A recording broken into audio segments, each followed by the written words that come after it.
Oportunidade de estar aqui essa noite para ministrar a sua palavra, que é viva, santa e eficaz. Nós somos gratos a Deus porque o Senhor nos concede mais uma oportunidade e eu creio que Deus ele tem uma palavra aos nossos corações.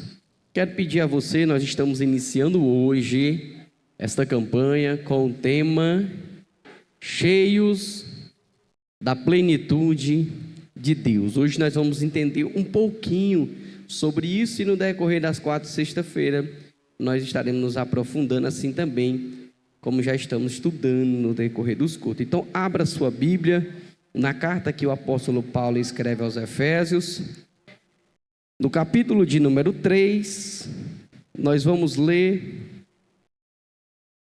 3 versículos, tá bom?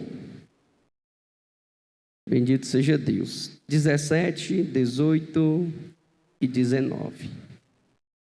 Nosso tema está no 19. Bendito seja Deus. Enquanto você já vai encontrando, nós vamos declarando que a única razão, o único motivo de estar aqui é só um. Porque se o nosso Deus estivesse morto, não faria sentido estar aqui essa noite. Tá certo? Porque Jesus vive, posso crer no amanhã, porque Ele vive. Temor não há, mas eu bem sei, eu sei que a minha vida está nas mãos de meu Jesus, que vive está nas mãos de meu Jesus, que vivo e que reina para todo sempre e toda eternidade. Assim nos diz a santa palavra do Senhor, verso de número 17. Isso para que Cristo habite pela fé no coração de vocês, de modo que estejam arraigados e alicerçados no amor. Assim, vocês perceberão com todos os santos qual é a largura, o comprimento, a altura e a profundidade do amor de Cristo. E conhecerão esse amor que excede todo conhecimento, para que sejam cheios da plenitude de Deus. Podeis assentar no nome de Jesus. Louvado seja o nome do Senhor. O tema, ele é bem categórico, ele é bem enfático.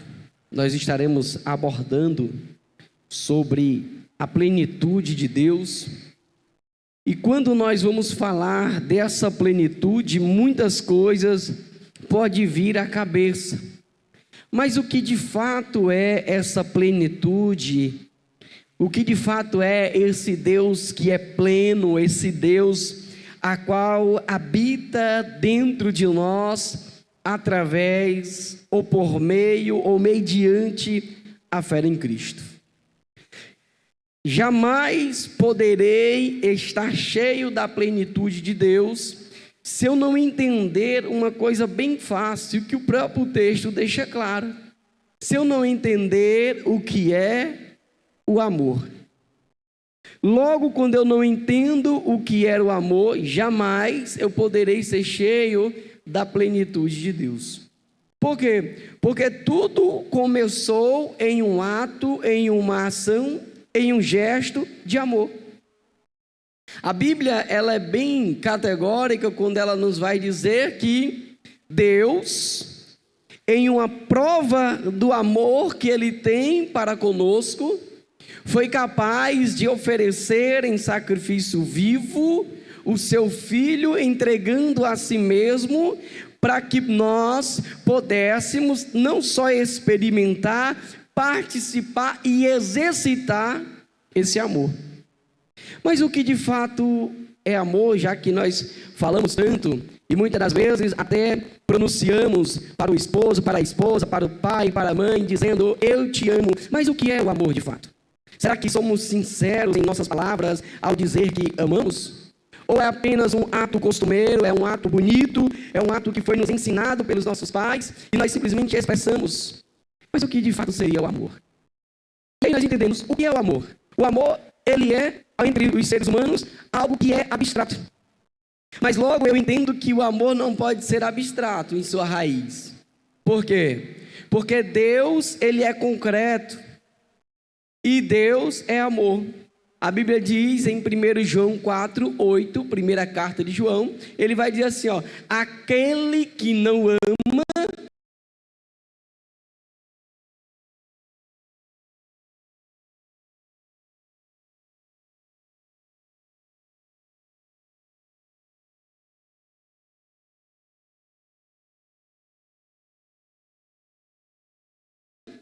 não conhece a Deus, porque Deus é o amor. Ora, se o amor parte de mim é abstrato e ele parte de Deus é concreto, mas o que de fato é o amor? O que de fato é amar? Porque eu só vou experimentar a plenitude, segundo o texto, se eu entender o que é o amor. Logo, se eu não entender isso, jamais eu experimentarei da plenitude de Deus, seja no casamento, seja no trabalho, seja nas bênçãos, seja o que for. Eu preciso primeiro entender o que é esse amor. E aí nós entendemos que logo Deus, ele é o próprio amor sendo concreto. Por quê? Porque aquilo que é concreto, ele não precisa de nada e de ninguém para existir.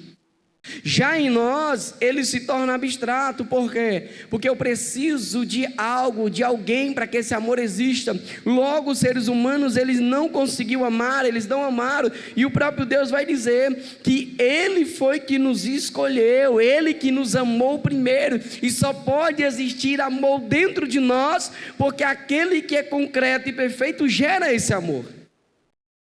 E esse amor, ele é gerado a partir de que momento? A partir do momento que pela fé, como o texto foi lido, Cristo passa a habitar. E logo quando esse amor está dentro de mim, eu começo a entender a sua plenitude, a sua grandeza, como Deus é bem mais além daquilo que eu penso, daquilo que eu imagino, daquilo que eu entendo, porque o amor, ele é bem maior, ele procede a qualquer entendimento e conhecimento. Então o amor, ele está além disso. Logo, se eu digo que eu amo, eu tenho que estar pronto e disposto a de fato fazer o que Cristo fez. Quando você diz à sua esposa, ao seu filho que o ama, você tem que estar pronto até mesmo para morrer pela vida deles. E muitas vezes nós dizemos que amamos, mas nós não estamos prontos para isso. Ao ponto de arriscar as nossas próprias vidas, ao ponto de abdicarmos de nossas vontades, de nossos desejos, de nossos pensamentos, de nossas ações, para fazer a do outro. E é isso que Cristo fez. A Bíblia diz que mesmo sendo Deus, não usurpou querer ser igual a Deus, mas tomou forma de homem. Para quê? Para que ele pudesse nos mostrar, nos dar o exemplo de que ele abriu mão de todo o seu poderio para nos se colocar em uma condição em que nós estávamos.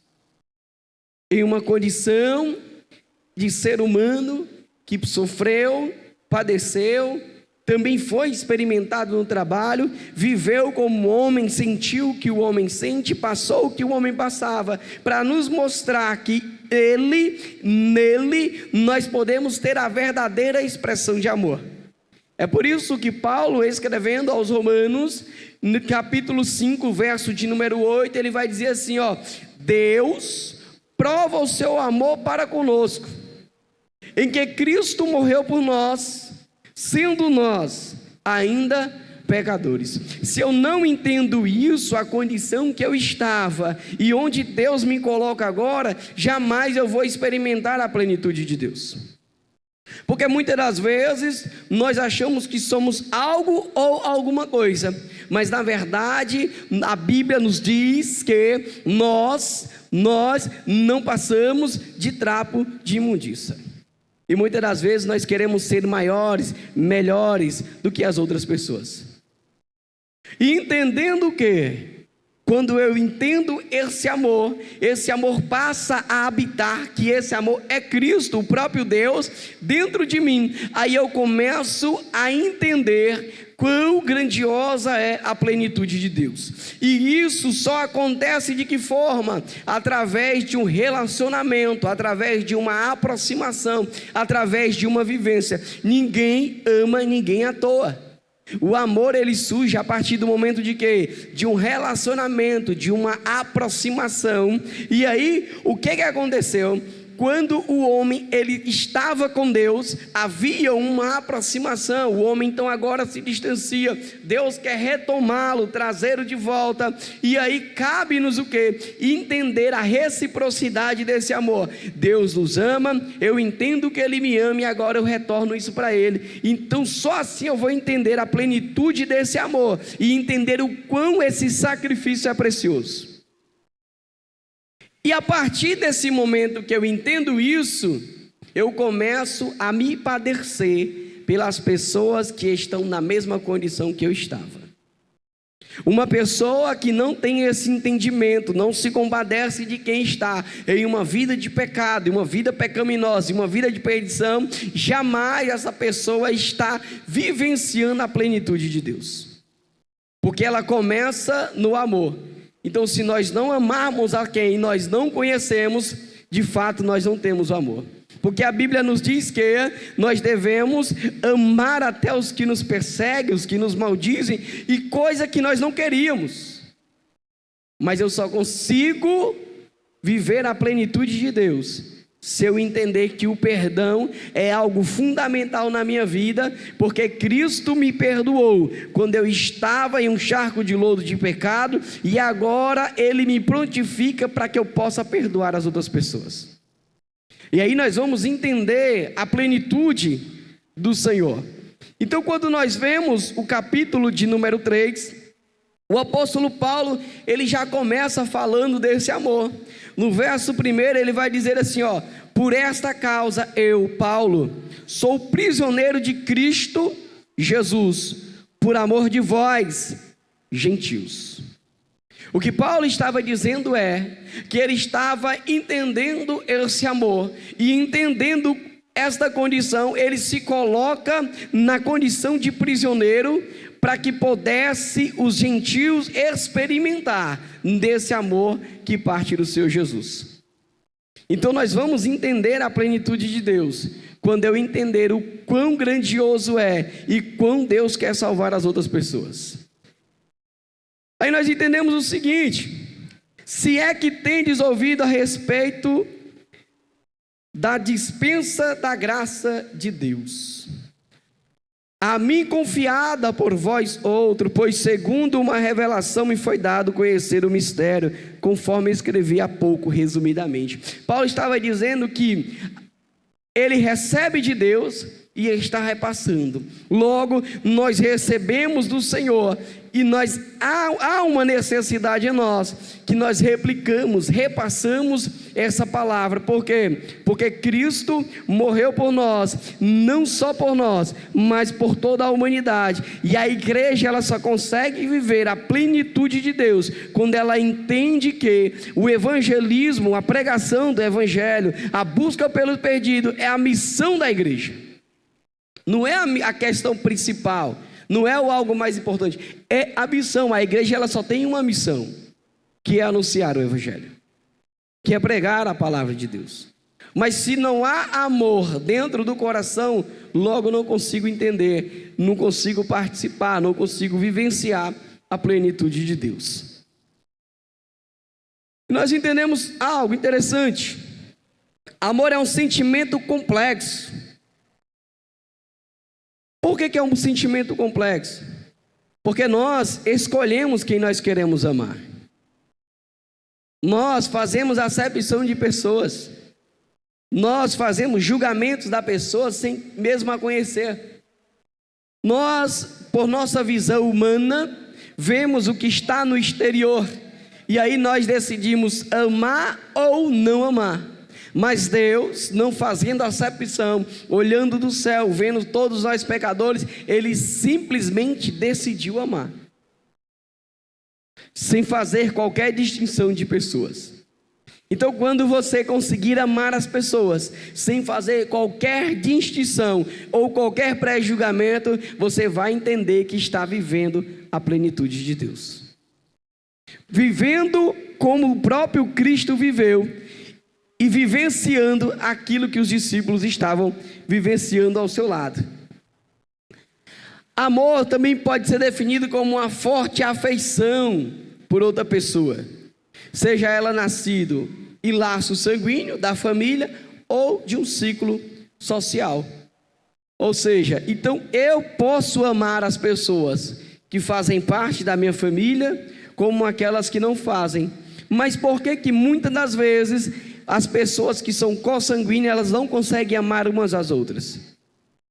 Porque elas não entenderam ainda de fato o que era o amor. Porque a própria palavra de Deus vai dizer que nós não devemos amar somente de palavras, mas o amor, ele requer uma ação, uma demonstração. Muitos dizem: eu te amo, eu amo você, mas de fato ama? Será que as atitudes, as ações, as formas como agem demonstra esse amor? Ou será que estamos vivendo apenas um amor de falácia, apenas de falar?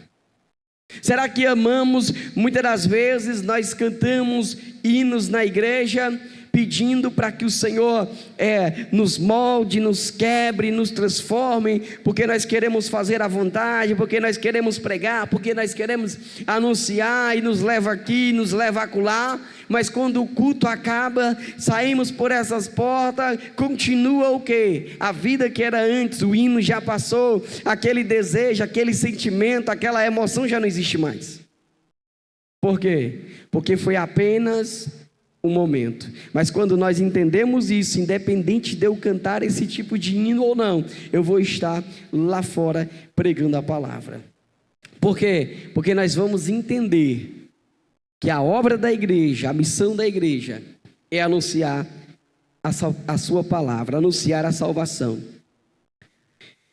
Paulo, ele vai nos dizer também o seguinte: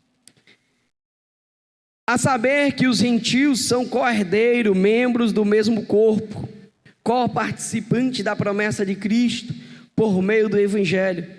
Paulo estava dizendo, havia um grande conflito entre judeus e gentios, porque os judeus não queriam que a salvação fosse até os gentios, para que eles viessem a ser alcançados, mas Paulo estava dizendo, olha, eles também são herdeiros, são co-herdeiros, eles também têm que ouvir a palavra, eles também precisam ser alcançados. Não há distinção de pessoa, não podemos escolher para quem vamos pregar, como vamos pregar, só temos que nos dispor a fazer isso, porque a salvação, ela é para todos.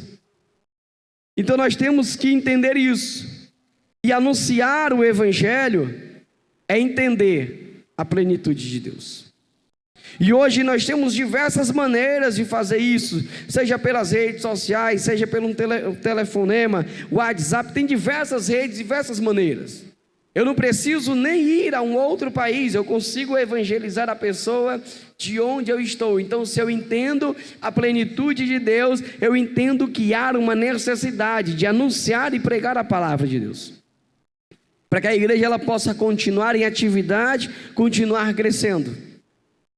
E depois que nós entendemos isso, tudo vai acontecer, Deus vai abençoar, Deus vai prosperar, Deus vai suprir todas as suas necessidades, vai. Mas quando nós entendermos o principal, aquilo que é mais importante, porque tudo aqui é passageiro, uma hora tudo isso aqui vai passar. Isso aqui é algo momentâneo. Nós já tivemos até temas de campanhas aqui dizendo que a terra é uma passagem transitória, porque o céu, ele é o nosso lar. Então o céu de glória nos espera, mas para que possamos chegar até lá, precisamos entender a plenitude de Deus. Precisamos entender o que de fato Deus, Ele quer de nossas vidas. E aí nós vamos ter uma vida plena. vivendo, sentindo, presenciando os feitos. Eu fico olhando os discípulos. Alguém mais viu tanto milagres do que os discípulos? Alguém mais viu tanto manifestação de poder? Alguém mais viu tantas ações do que os próprios discípulos, o próprio Jesus em terra? E nós vemos o seguinte, que ainda dentro de algum deles precisavam ainda haver uma manifestação desse amor para que a plenitude viesse a ser plena. É tanto que o próprio Cristo vai dizer: ei Pedro, quando tu se converter, tu mostra isso para os teus irmãos. E Pedro estava dia a dia caminhando com Jesus. Então, se Pedro, caminhando dia a dia, vendo os milagres, vendo as ações, as manifestações, andando com Jesus, ouvindo o próprio Cristo, ainda havia algo para ele entender a plenitude, quanto mais nós, que muitas das vezes pouco oramos, ou pouco lemos, ou pouco buscamos. Como vamos entender a plenitude de Deus? E é por isso que muitas das vezes as pessoas têm uma vida frustrada. Por quê? Porque ela cria uma expectativa naquilo a qual não haverá resposta. Se nós entendermos o que Deus quer para nós e de abandonar o que nós queremos para nós, nós iremos ter uma vida plena com Deus. Porque muitas das vezes nós buscamos mais aquilo que queremos, aquilo que almejamos, do que aquilo que Deus quer para nós. Entenda bem, se os teus sonhos, se os teus projetos, se os teus objetivos estiverem alinhados com os planos de Deus, com os sonhos de Deus, com os objetivos de Deus para a tua vida, não dará errado. Mas como é que eu descubro isso? Quando eu entendo o que é ter uma vida plena com o Senhor. O que eu entendo o que é ter uma vida com Cristo. O próprio Jesus, ele vai dizer para os discípulos: olha, quando forem pregar, vocês não precisam levar nada.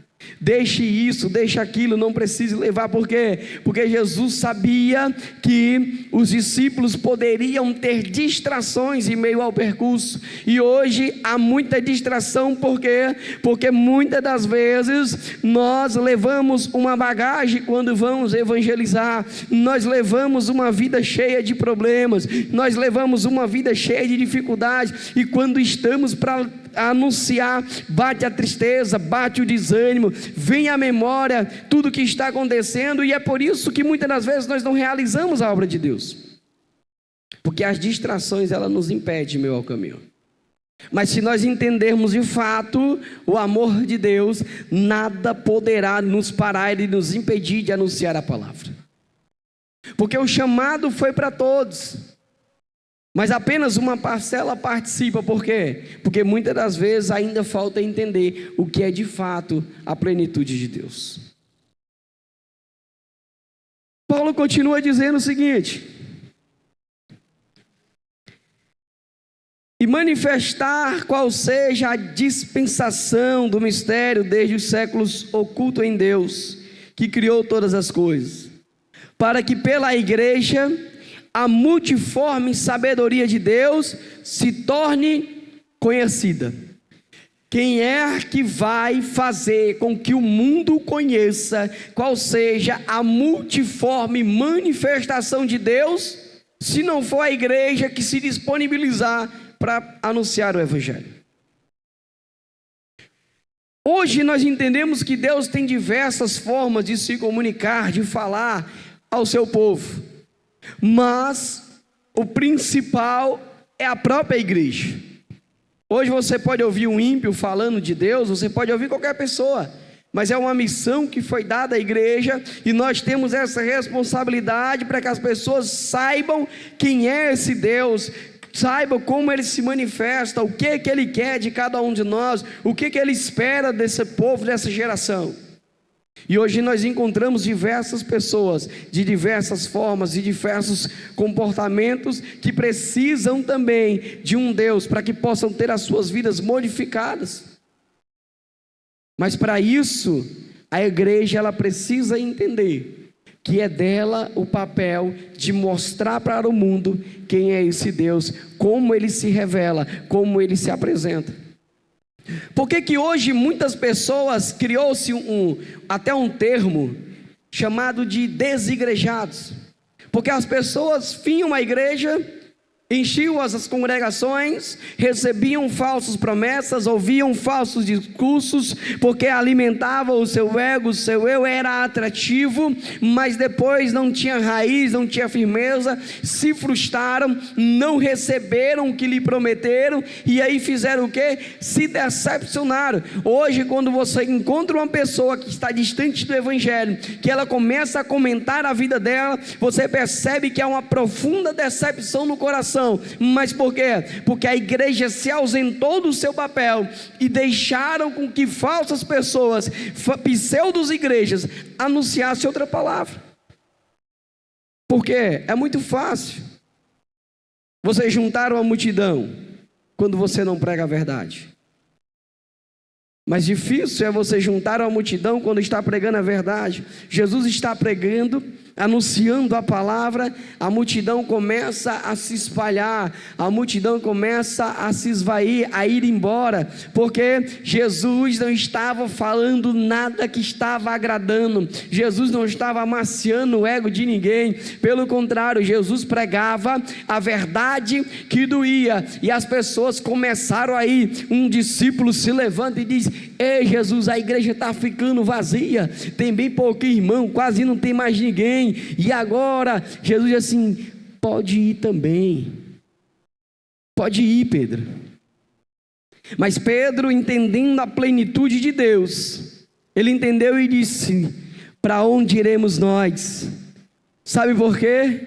Porque só tu tens as palavras de vida eterna. Então, quando nós saímos por essas ruas, existe um hino da harpa muito interessante, que ele vai nos dizer: ó amigo, hoje tu tens a escolha, vida ou morte, qual vai aceitar? Amanhã pode ser muito tarde, pois Cristo, ele quer fazer o quê? Ele deseja, ele almeja, ele quer salvar. Ou será que quando nós vamos pregar, nós levamos um outro cântico, dizendo, prometendo, oferecendo algo que não vai acontecer, algo que não existe? Por que não há mais o efeito? Por que as pessoas não se quebrantam? Por que os corações não são tocados? Porque muitas das vezes a palavra não é pregada, Cristo não é anunciado. Muitas das vezes há uma conversa, fala-se de tudo, apresenta-se tudo de todos, mas esquece de apresentar o principal, aquele que muda, transforma, aquele que dá vida nova, aquele que restaura, somente o Senhor Jesus. Ontem nós estávamos pregando o Evangelho e nós nos deparamos, eu encontrei um rapaz que havia 19 anos que estudou comigo, 19 anos, e eu falei uma coisa para ele. Jesus tocou no meu coração e disse assim: olha, 19 anos que a gente se conhece, muitos livramentos Deus já te deu. Ele tem um projeto na tua vida e Ele está te dando a oportunidade. Eu poderia ter dito qualquer outra coisa para ele, mas ele sabe a condição que ele está, e ele sabe que ele precisa sair daquela situação. Mas muitas das vezes as pessoas não têm a coragem de apresentar a verdade como ela é, porque podem receber rejeição, podem não ser aceitos, podem ser rejeitados. Eu quero dizer uma coisa para você: não se importe, pregue a verdade. Você não precisa ofender a pessoa, você não precisa atacar, apenas falem de Cristo, apresente Jesus, porque aquela pode ser a última oportunidade que você tem para falar de Jesus para ela. Um outro hino interessante na harpa, que diz o quê? Que a mensagem do bom pregador é o quê? É falar sobre bênção, é falar sobre riqueza, é falar sobre paz, sobre alegria, é sobre comunhão. É isso, então, é o quê? A mensagem do bom pregador é o Calvário, porque tudo começa lá. Porque foi lá que começou a prova de amor. Lá é onde começa a demonstração da plenitude de Deus. O próprio Deus oferecendo um sacrifício vivo, puro, santo e agradável. E a Bíblia diz que o sacrifício foi aceito por Ele mesmo. E é por isso que hoje nós estamos aqui, porque Cristo, Ele vive e Ele reina. Mas se a igreja não entender que a pregação deve ser Jesus, ela perdeu o foco da sua missão. E aí nós não vamos entender a sua plenitude. E Paulo está enfatizando isso, que é um papel da igreja, é o nosso papel, é onde nós estivermos, a tempo e a fora de tempo. E aí nós vamos entender o que é ter uma vida plena com Deus. E as coisas vão começar a fluir. Faça para Deus e deixe que Deus fará por você. Muitas das vezes nós queremos fazer por nós mesmos e não fazemos aquilo que Deus quer. Experimente, faça para Deus, como Deus Ele vai fazer para você.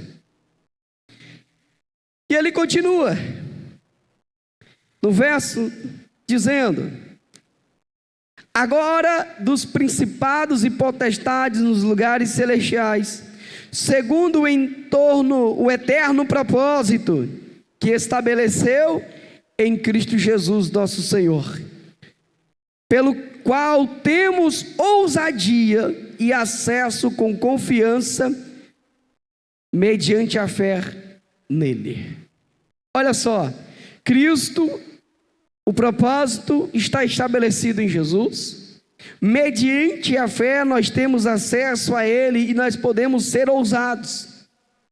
A Bíblia diz que Deus não nos deu um espírito de temor, um espírito de covardia, mas nos deu um espírito de ousadia. Para quê? Para que sejamos ousados. Mas muitas das vezes nós queremos ser ousados quando queremos falar com os pais, com a família, com alguém, mas na hora de pregar o evangelho, anunciar a palavra, nós nos acovardamos.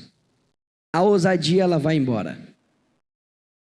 Mas nós não podemos temer. Podemos falar de todos os assuntos, mas nós não podemos esquecer de apresentar Jesus às pessoas. Não é proibido comentar sobre notícia, sobre futebol. Isso não é proibido. Mas não esqueça também de apresentar a Jesus, porque Ele, somente Ele é que vai fazer a diferença na vida das pessoas. Somente o seu Jesus. E esse é o nosso papel, é o papel da igreja. Portanto vos peço que não desfaleçais nas minhas tribulações por vós, por isso nesta vossa glória. Por esta causa me ponho de joelho diante do Pai. Nós fizemos também até uma campanha. E agora eu pergunto, será que nós, durante a nossa vida, o nosso momento de oração, nós nos prostramos, colocamos o nosso rosto em pó, dobramos o nosso joelho pela obra do evangelismo? Muitas das vezes nós até reclamamos porque as pessoas não vêm evangelizar, porque vem pouca gente, ou por isso, ou por aquilo, mas nós pagamos o preço para que essas pessoas também possam se dispor e se disponibilizar a evangelizar, porque é uma obra árdua, é uma batalha. Mas será que nós entendemos isso? Será que nós oramos pela obra missionária? Será que nós oramos pelos grupos de evangelismo? E é isso que nós temos que refletir. Não é pensar só em nós, mas também pensar nos irmãos, para que eles também possam se dispor, se disponibilizar, para que a igreja de fato entenda o que é estar em união, em comunhão, para que possamos avançar e vencer as batalhas. Porque nós dizemos que somos um corpo, dizemos que somos um exército, mas na hora de lutar nós lutamos sozinhos. Na hora de ir para a batalha nós vamos só. Mas a igreja se unir, ela vai crescer, ela vai avançar, ela vai triunfar, porque essa é a vontade de Deus.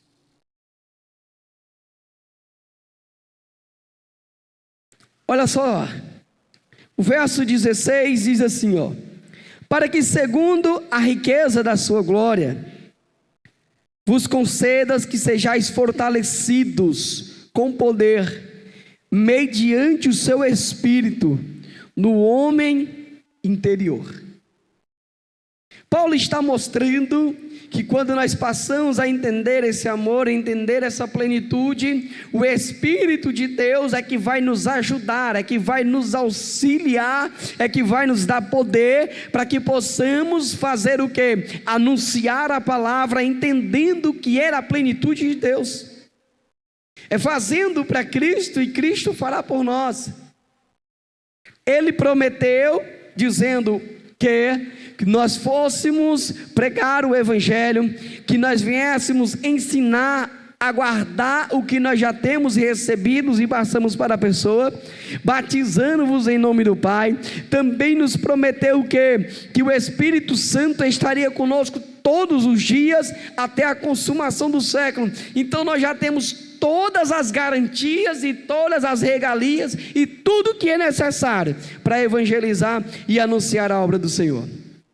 Porque o Espírito Santo de Deus, Ele está sobre nós, porque o Espírito do Senhor, Ele veio sobre mim e nos ungiu. Ele ungiu a mim e a você, para que nós pudéssemos o quê? Sair, anunciar e pregar a sua palavra. E aí nós vamos ter cultos mais suaves, nós vamos ter coisas melhores acontecendo na igreja, nós teremos uma igreja mais ativa, nós teremos a manifestação uniforme de Deus. É Deus curando no meio do culto, é Deus salvando no meio do culto, é Deus transformando, é pessoas entrando abatidas, cabisbaixas e saindo alegres, saindo transformadas. Há quanto tempo não vemos mais isso acontecer no culto? Qual foi a última vez que você viu uma pessoa doente entrando e saindo curada? Você acha que Deus não quer fazer isso? Qual foi a última vez que você viu uma pessoa entrando possessa e ela de fato sendo liberta? Será que Deus ele não quer fazer isso? Qual foi a última vez que você viu pessoas vindo a esse lugar quebrantadas, contritas de coração, arrependidas de fatos, aceitam Jesus? Está com quanto tempo isso? Aí eu faço uma pergunta: Deus não quer fazer isso? Será que essa não é a vontade de Deus? E agora eu vou mais longe ainda. Há quanto tempo nós não abrimos a nossa boca para falar de Jesus? A Bíblia diz que a boca fala do que o coração está cheio. Então se eu não falo de Jesus para ninguém, o meu coração está cheio de qualquer outra coisa que não é Cristo. Por quê? Porque a boca fala aquilo que o coração está cheio. Se nós estivermos cheios de Cristo em nossos corações, se nós estivermos cheios da palavra de Deus, se nós estivermos cheios da plenitude de Deus, a nossa boca vai falar de coisas boas, de coisas positivas. Nós vamos chegar para as pessoas e vamos anunciar a Cristo, aquele que pode mudar a vida das pessoas, aquele que tem a solução para a alma. Mas para isso o coração tem que estar cheio. E a Bíblia também nos diz algo mais, que um coração alegre aformoseia o rosto. Mas por que muitas das vezes nós vemos pessoas tristes dentro da igreja, cabisbaixas dentro da igreja, e entram e vão para casa dessa forma? Porque elas estão apenas evidenciando o que está em seus corações. Pode colocar a maquiagem, pode fazer a transformação que fizer, pode cortar o cabelo do jeito que quiser, o rosto vai continuar triste. E quem tem o Espírito de Deus, ao olhar nos olhos, consegue ir à profundeza do coração da pessoa e sentir e entender o que ela está passando. Vai bem na profundeza. Por quê? Porque é o Espírito Santo que nos mostra. Para quê? Para nós nos gloriarmos? Não, mas para nós ajudarmos aquela pessoa que está precisando de ajuda. E muitas das vezes tem muitas pessoas dentro da igreja precisando de ajuda, mas por nós não termos a visão espiritual, não conseguimos contemplar e logo não conseguir ajudar. Mas nós somos uma parte do corpo que está perecendo e nós não conseguimos ver. Nós temos a cura, temos o Deus que cura, temos o poder, temos o Deus de poder, mas muitas das vezes nós não conseguimos usar. Por quê? Porque nós não entendemos as coisas de Deus. E a Bíblia diz que as coisas espirituais se discernem espiritual, de forma natural nada acontece. Aí muitas das vezes a pessoa entra nas portas e diz assim: rapaz, o culto está tão frio, o culto está tão pesado. É porque tu já veio gelado da tua casa, tu já veio trazendo uma carga nas costas de lá para cá. E aí quando chega aqui está pesado. Você já veio triste, por isso que o culto é triste.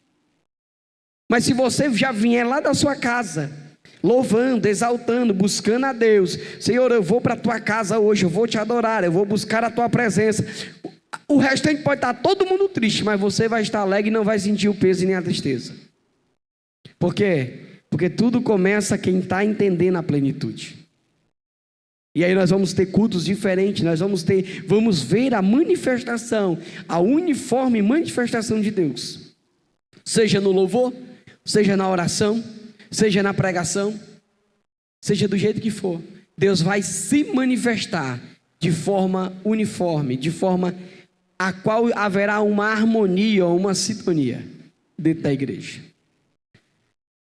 E Paulo continua dizendo: e assim habite Cristo no vosso coração, pela fé, estando vós arraigados e alicerçados em amor. Se eu digo que eu sou crente, cristão, igreja, o que você quiser dizer, e eu não amo o meu irmão, se eu não falo com o irmão dentro da igreja, se eu sou intrigado do meu vizinho, como é que eu digo que eu amo? Tem tantas coisas que são tão simples, mas tem um significado tão diferente no mundo espiritual, tão importante, e às vezes a gente não entende o agir de Deus. Por quê? Porque muitas das vezes nós passamos desapercebidos. Então, para Cristo habitar dentro de mim, no meu coração, como está dizendo o texto, por meio da fé, eu preciso estar o quê? Com o coração esvaziado. Se o meu coração estiver cheio de mágoas, cheio de ódio, cheio de rancor, cheio de ressentimento, Jesus não entra. Eu preciso pedir: Senhor, é igual o hino que está sendo cantado aí, daqui a pouco vai tomar conta das igrejas, né? Se há alguma enfermidade, se há algo em mim, que o Senhor cure. Será que nós estamos prontos para dizer de fato: Deus, olha para dentro do meu coração, se há alguma maldade, tira, se há alguma dor, tira, se há algum ressentimento, se há algum ódio, se há algum desentendimento, se há algo que não está segundo a tua vontade, que o Senhor tire. Mas de fato, de verdadeiramente, estamos dispostos a deixar Deus fazer isso? Será que queremos de fato uma vida mudada? Então, quando nós começarmos a pregar a palavra, as coisas vão começar a acontecer. Muitas das vezes falta a verdade em nós, e é por isso que as coisas não acontecem lá fora, porque muitas das vezes pregamos algo que não estamos vivendo, pregamos algo que nós não fazemos, e é por isso que não acontece. Porque se a palavra não é cumprida na minha vida, logo como é que eu quero que ela seja cumprida na vida da pessoa? É isso que muitas das vezes as coisas não acontecem. Porque eu preciso primeiro que ela se aplique na minha vida, para que eu possa testificar, para que eu possa testemunhar, para que eu possa apresentar o Jesus que transforma. Hoje eu estava fazendo um trabalho ali, e havia umas pessoas, uma considerada católica e uma outra que não é coisa nenhuma, no sentido de religião. E elas estavam falando de uma pessoa que se diz crente, e eu trabalhando e ouvindo, só na minha. Eu aprendi uma coisa com Paulo. Paulo manda Timóteo fugir dessas coisas que só traz perversão para os ouvintes. Eu fico só ouvindo agora, eu não discuto mais. E eu ouvindo, e elas começaram a falar. Estavam falando mal, só que o que ela estava falando mal era verdade. Por quê? Porque a pessoa que se diz crente, cristão, mostra outra coisa. E aí, quando a pessoa começou a postar no Instagram que Deus ama, Deus cura, não sei o que, e ela diz assim: olha, como é que a pessoa está postando mensagem que Deus faz isso e faz aquilo, E ela maltrata a filha, e ela não ama a própria filha. Eu fiquei só na minha calada, não vou entrar na briga que não é minha. Eu digo, olha o exemplo. Então como é que você vai expor algo que você não está vivendo? Como é que você vai dizer que Cristo ama se você não consegue amar? Então é isso que acontece. Dá-se a própria oportunidade do mundo escarnecer. E aí eu fiquei só calado, eu vou dizer o quê? Se de fato a pessoa está vivendo dessa forma. E é por isso que a palavra ela tem que se cumprir em nossas vidas. Para que quando nós viemos pregar tenha efeito na vida das outras pessoas. E aí as coisas vão começar a acontecer. Cristo vai começar a operar e as pessoas vão começar a se render ao Senhor Jesus.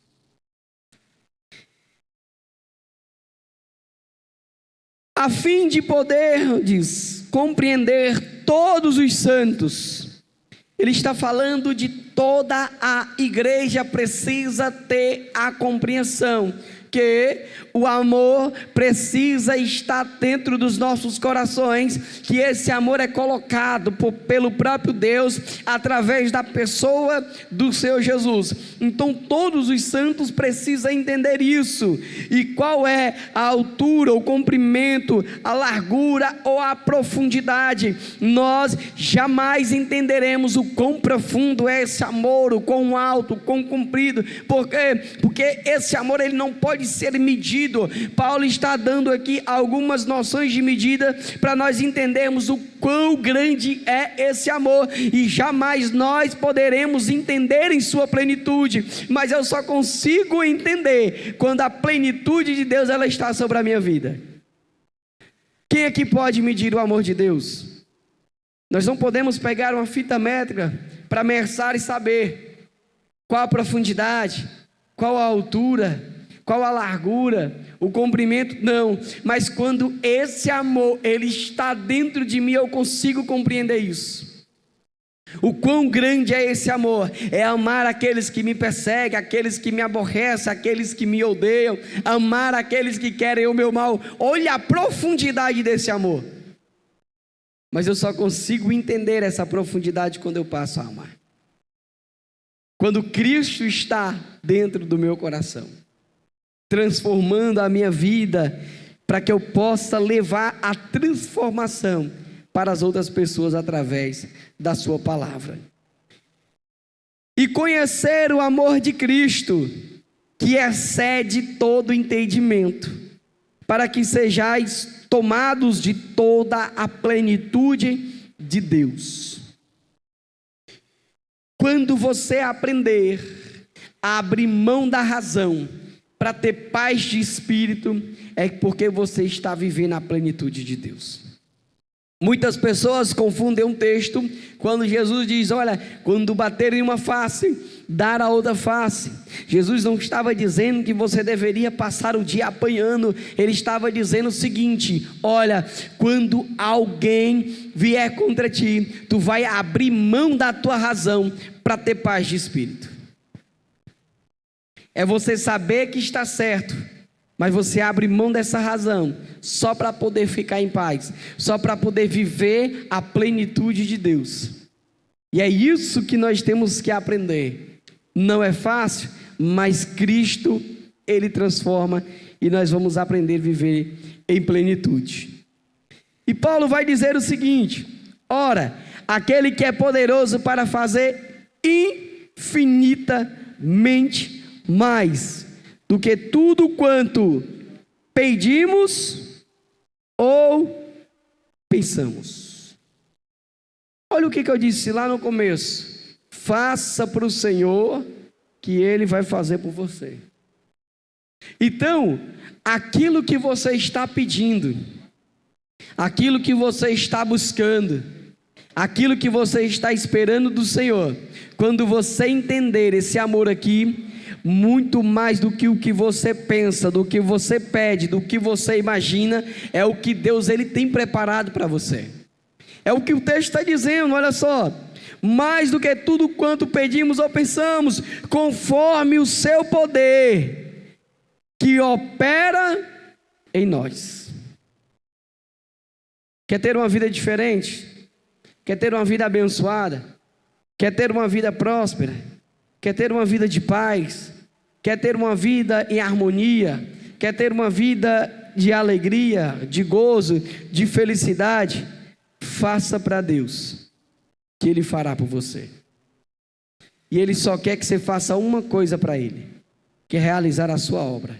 Quando nós nos dispomos, quando nós nos desprendemos e enfrentamos as dificuldades, o cansaço, as barreiras da vida, as adversidades, quando nós vencemos o conforto, quando nós nos desprendemos daquilo que nos deixa de forma confortável e agradável para fazer a vontade de Deus, Ele faz por nós.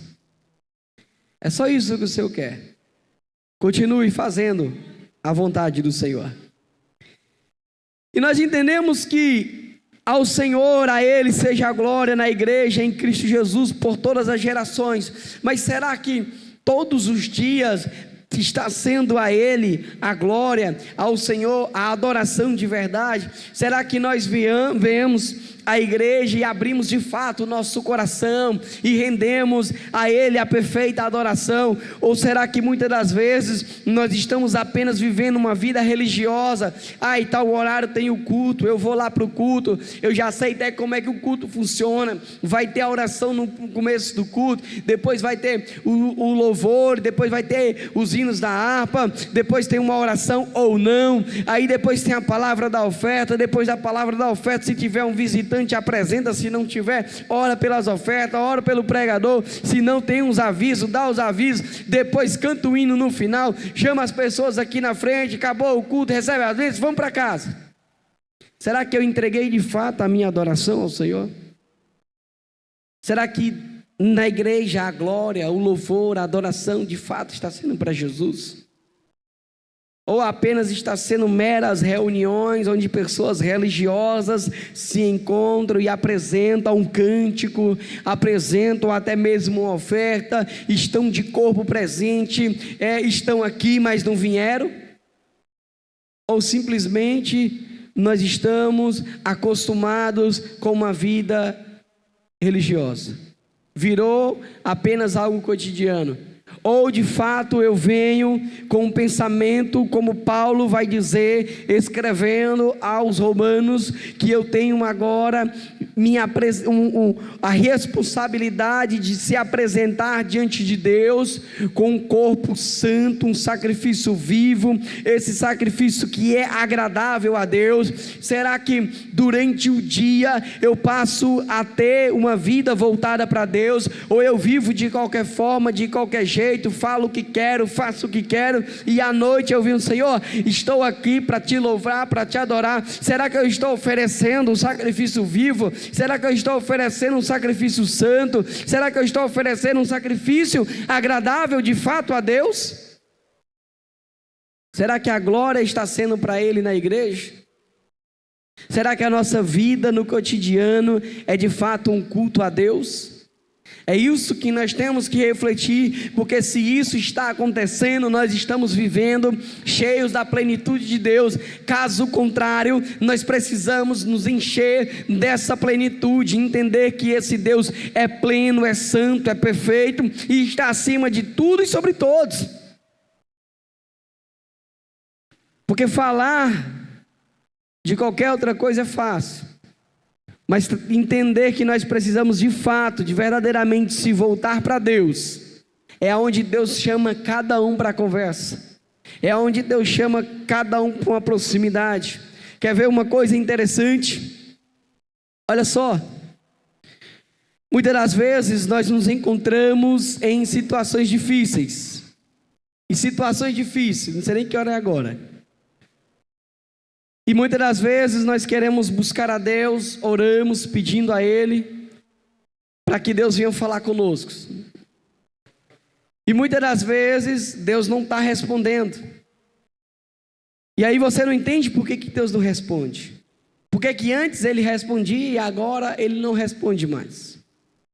E uma coisa que eu aprendi no decorrer dessa vida foi uma coisa bem interessante e simples. Deus falou profundamente comigo, dizendo o seguinte: olha, o professor, antes de aplicar a prova, ele te dá o conteúdo, Ele te diz o que vai cair na prova. Só que ele não faz por você, ele manda você fazer o quê? Estudar.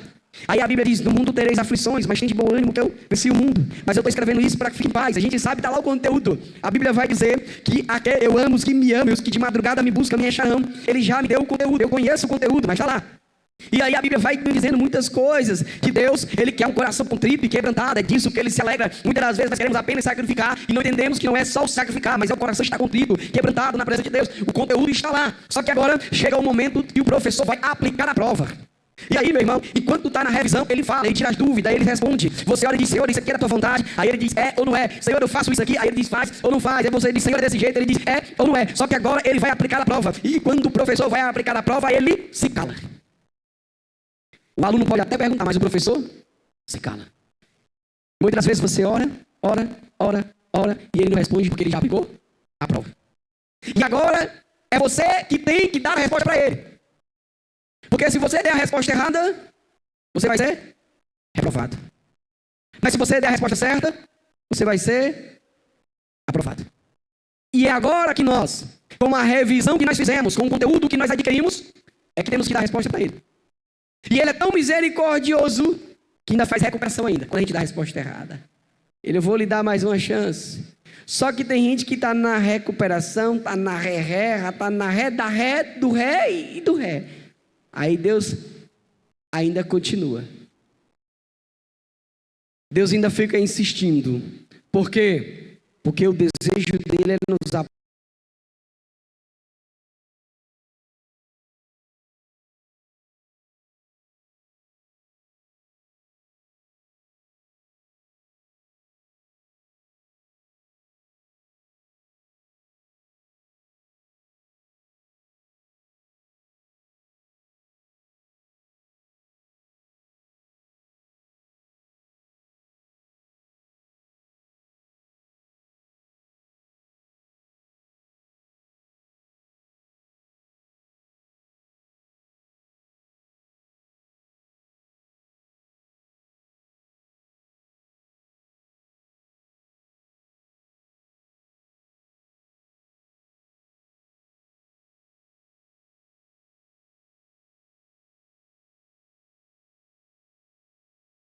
provar.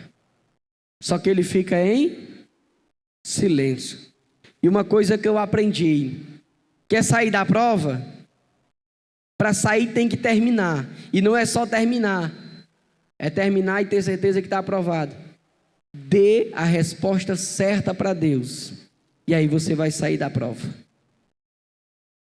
Quando eu der a resposta certa para Deus, eu vou sair da prova.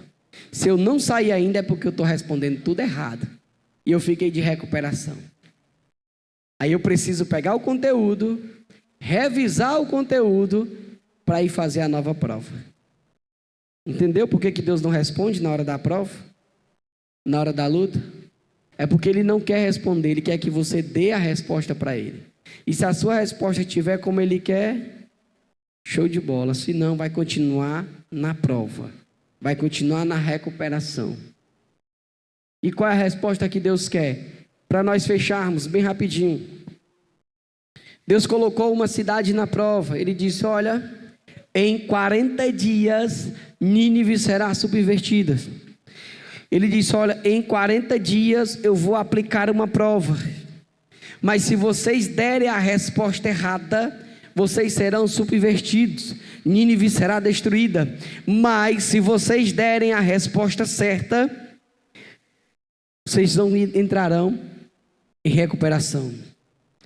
40 dias se passaram. Agora Nínive vai dar a resposta para Deus. A Bíblia diz que o povo, todo o povo, começou a fazer o quê? Uma oração e um momento de consagração. O povo começou a buscar a Deus, e aí deu a resposta certa. Nínive foi aprovada e não veio juízo sobre ela. Talvez você esteja pensando, Senhor, qual a resposta que eu vou dar? É só olhar o conteúdo. Nínive se prostrou, Nínive adorou, quebrantou o coração, fez um momento de consagração e recebeu a aprovação.